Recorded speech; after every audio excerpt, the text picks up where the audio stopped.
ما د خیال محمد استاد خبر نه یېرېږي چې ما ته ویل ګردیوال صاحب ته یوازینی سړی چې موږ د یوروپ ته راویستو زه اوسه پورې چا یوروپ ته نه یم رسېدلی اولنی سړی او خیال محمد دلته تاسو ټولې پېژنئ هغه په دې نه چې خیال محمد اوسه ښه سندرغاړی ګینې موږ راوسته موږ مقصد دا و چې د پښتو موسیقي د پښتو سندرغاړي او د پښتو هنرمند به نن هغه ځایو ته رسي چې کوم ځای کې د دنیا د قومونو هنرمندانو او سندرغاړو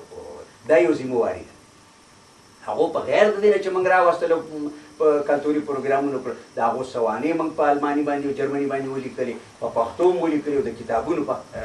شکل کې چاپ هم کړل او د جرمني د وایس اف جرمني راډیو کې 15 ساعته یو کنسرت ورکړ چې ټول جرمنیان ورته خوځېدل راخوځېدل هغو په پښتو نه پوهېدله خو هغو هغه موسیقي او یو ربابي و معنی نوم مو هېر شو اکرام الله خان ته به یاد وي هغه ډېر زوړ ربابي و ډېر ښکلی ربابي ته یقین وکړه جرمنیان ټول په چوکو کې همسوسه خوځېده نو موږ به چې پوښتنه وکړو چې تاسو د ولنت ډېر ډېر ښکلی رباب و خبر اصل کې دا ده چې زمونږ او ستاسې د پښتنو ذمهوارۍ ډېرې دي زمونږ او ستاسې د پښتنو په د حالات چې کوم دي په ډېرو سختو حالاتو کې د دې سختو حالاتو په نظر کې نیولو سره موږ او تاسې له پکار دی چې اقدام وکړو اوس سوال دا زه کله د ځانه پوښتنه کوم چې زه هم په لارې کښېنم نو څوک به په پښتنو غم کوي یا که موږ او تاسې وي چې دا دلته ګوره 50 کسه 40 50 کسه پښتانه ناست دي دا نن د ډېرو کارونو جوګه دي کولی شي چې ډېر نن دوی کولی شي چې د دې ځای نه په 15 منټ کې اندازه خپله نن د دې جوګۍ چې که اوس دا ملګري دلته شی ولیکي موږ خپل ویب سایټ ته یې ورکړو په ټوله دنیا کې نن د دې ملګرو ټولې قصې پېښور او کابل او قندار او مزار او نه پوهېږم امریکا او کاناډا کې ټول ملګري کتلی شي ګوره نن دنیا دومره په مخ کې تلله نو موږ یو چې موږ ولې اوس په خپل پخواني شکل باندې موږ له څه پکار موږ د خپلو پښتنو تنها خپله ونډه جوته کړه خپل هلې ځلې دې جوتې کړه او د یو پښتون په حیث باندې ځکه د دې معاشري او د دې قوم په تا باندې حق دی نو ته به خپل حق څنګه ادا کړې که زه تمام ورځ په کور کې ناست ما یو ملګري پوښتنه وکړه ګرډیوال صاحب تاسو 22 کاله راغلي یاست سبق هم ویلی نو ما ورته سبق ما ویلی ما خپل ځان له ویلې چې دا له بېروزي پیدا کړم ما سبق دې له نه دی ویلي زه په پښتنو خرڅ کړم زما د ځکه سبق خبرې کوم زما د سبق یو ملګری هم دلته نه اخلي زما نه اخلي خو که ما پښتنو له څه کړي هغه کاروي او هغه کړنه او عمل به زما د دې پښتنو دپاره یو سرمشق او مثالي او تاسو ټولو نه هم دا هیله کوو یا امید دی چې تاسو ټول دلته چې نن کم خلک راغلي تعلیم یافته خلک یاستئ څوک چې یوروپ نه راغلي هغه د ژوند په ډېرو مسایلو باندې پوهېږي او زما هیله او سوال دې پښتنو ته دا دی چې راپاڅېږئ خپل واک په خپلو لاسونو کې واخلئ دلته مخکې د ملګرو خبرې وکړې هغه حقیقت دی موږ هم چې د پښتون سوشل ډیموکراټیک پارټۍ په حج باندې راپورته شوي وو په هغې کې زه تاسو ته یو 2-3 خبرې کوم منشور خو ډېر اوږد دی هغې کې تاسو ټول به ستړي یاستئ هغې باندې بحث کوو د پښتون سوشل ډیموکراټیک پارټۍ 2-3 مقصدونه دي اول مقصد یې دا دی چې د پښتنو ازادي او خپلواکي ده او قومي وحدت دی لاندې باندې دا یو خلک دی موږ پکې فرقونه نه کوو او هر څوک چې فرق کوي هغه خپل قوم سره ظلم او زیاتي کوي بې انصافي کوي د پښتنو قومي وحدت د پښتنو ازادي او خپلواکي د دې پارټۍ هدف او موخه بله پکې دا ده چې زموږ د مبارزې یا د پارټۍ هلې ځلې د عدم تشدد په تکرار سره ویم او موږ د ملي مبارزې د نړۍ د ملي مبارزې د غورځنګونو یو برخه ځانګړو د ټولو ازادي بخشو ملي غورځنګونو یو برخه ځانګړو عدم د بیان ازادي د پریس ازادي نر او ښځه باندې د تعلیم عام کول چې هر څوک حق لري هلک او نجلۍ حق لري چې تعلیم وکړي او د اسلام د مبین دین پالنه او ساتنه موږ کله کله په دې کې اوس ډېرو ملګرو سره دا بحث کوو چې موږ پردي موډلونه نه غواړو چې موږ له یې راوړي په موږ باندې ایماني چې اوس داسې اسلام دی موږ د پلار نیکه د قوم په حج ټول مسلمانان یو شکر دی الحمدلله نو موږ نور موډلونه نه منو موږ همدا مسلمانان چې د پلار نیکه نه چې کوم اسلام راته پاتې دی د دغې پالنه زموږ فریضه ده او په دې کې ګوتې وهل د هېچا د اجازه نشته او پردي موډلونه نه غواړو چې قبول کړو موږ خپل مسلمانان یو د اسلام په نامه خپل جومات لرو خپل ملا لرو هغې ته عقیده لرو دا کوو پردي موډلونه نه منو د پارټۍ د نورو شیانو په هکله به خبرې ډېرې اوږدې شي که د چا ملګرو سوال یې زما نه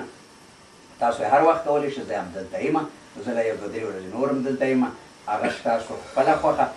که څوک سوال ما لري نورې په اوږدې خبرې نه کړو که د پارټۍ منشور ډېر غټ یو څنګه غړی کېدی شي او څنګه نشي غړی کېدی په هغې باندې ضرورت نشته چې سړی خبرې وکړي ستاسو د پارټۍ په هکله څه سوال یې زما نه تاسو کولی شئ چې دا یو دغه مې په دغه کې راځي ته تاسو خبره وکړه د قومي وحدت خبره مې وکړه که نه نو دا خو خیر د پښتنو اوس ضرورت هم دغه د وخت ضرورت هم دغه چې دا قومي وحدت راشي خو دا قومي وحدت چې کوم دی نو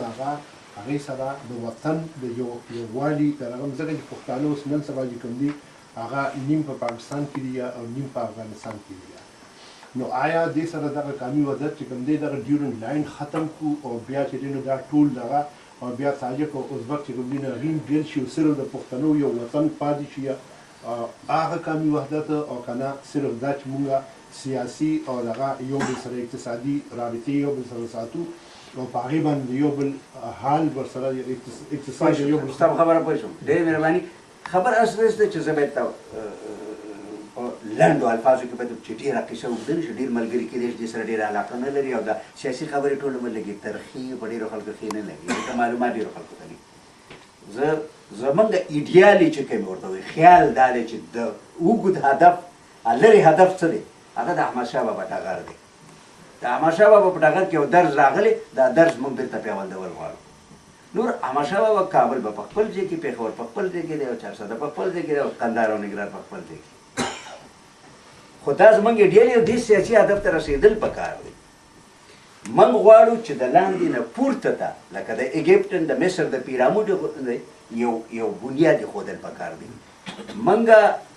یوازینۍ پارټۍ یو چې د لاندې او باندې پښتانه دواړه پکې په ګډه د دې پیرامیډو د بنسټ ایښودل لپاره کار کوي زموږ د مشرانو د جرګې ملګري په سلو کې دېرش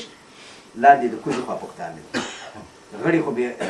او هغه بنیادي موږ په دې بنیاد باندې کوو چې که ته د لاندې او باندې یووالی غواړې او هدف قومي وحدت وي نو بیا پکار دی چې ته دا خپلې ریښې په دې قوم کې وزغلې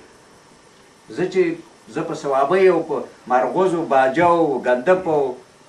نو تاسې به ته دې ټولو ځایونو کې دومره ډېر ملګري پېژنم خلک او هغه ملګري مو ټول په جرمني کې پېژندلي دا شعوري زمونږ دا مقصد و چې پښتانه قومي وحدت دا ما چې مخکې ویل چې دا نن چې د پښتنو په کور غوبل جوړ دی او هر څوک راځي او دیکه وله ورکوي په کور کې نه پرېږدي دغه ویش د پښتنو چې کوم دی دا اصل کې مسله ده تر څو چې دا مسله نه وي حل شوې په مرکزي اشیا کې به هېڅوک هم ارامي رانولي